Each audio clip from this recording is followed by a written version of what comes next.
पौष माह की शुक्ल पक्ष सप्तमी को पूरी रात जागरण कर सुबह खिचड़ी का भोग लगाती। माह की पूर्णिमा की रात भर वे शिव आराधना में लीन रहती और सुबह नदी में स्नान कर गीले वस्त्रों में ही पुनः पूजा करने बैठ जाती थीं। फागुन मास के कृष्ण पक्ष की चतुर्दशी तिथि को जागरण कर शिव जी की विशेष पूजा करती थीं। उनका सारा समय शिव जी को समर्पित था। वे अपने दिन रात शिव जी के स्मरण में ही बिताते थे। चैत्र मास के शुक्ल पक्ष की चतुर्दशी को वे ढाक के फूलों और दवनों से भगवान की पूजा करती थीं।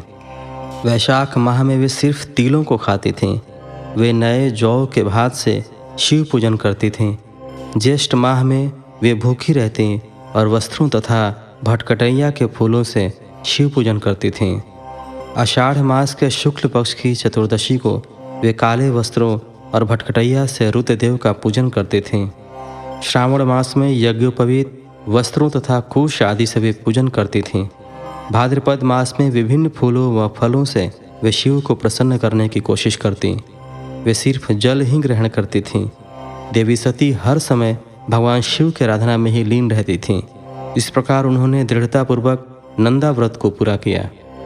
व्रत पूरा करने के पश्चात वे शिव जी का ध्यान करने लगीं। वे निश्चित आसन में स्थित हो निरंतर शिव आराधना करती रहीं।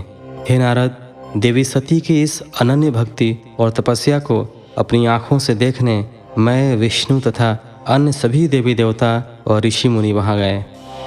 वहाँ सभी ने देवी सती को भक्तिपूर्वक नमस्कार किया और उनके सामने मस्तक झुकाए। सभी देवी देवताओं ने उनकी तपस्या को सराहा। तब सभी देवी देवता और ऋषि मुनि मेरे और विष्णु सहित कैलाश पर्वत पर पहुँचे। वहाँ भगवान शिव ध्यानमग्न थे।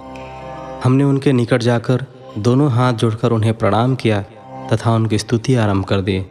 हमने कहा, प्रभु, आप परम शक्तिशाली हैं। आप ही सत्व, रज और तप आदि शक्तियों के स्वामी हैं। वेदत्रयी, लोकत्रयी आपका स्वरूप है। आप अपने शरण में आए भक्तों की सदैव रक्षा करते हैं। आप सदैव भक्तों का उद्धार करते हैं। हे महादेव, हे महेश्वर, हम आपको नमस्कार करते हैं। आपकी महिमा जान पाना कठिन ही नहीं, असंभव है। हम आपके सामने अपना मस्तक झुकाते हैं। ब्रह्मा जी बोले, नारद, इस प्रकार भगवान शिव शंकर की स्तुति करके सभी देवता मस्तक झुकाकर शिव जी के सामने चुपचाप खड़े हो गए।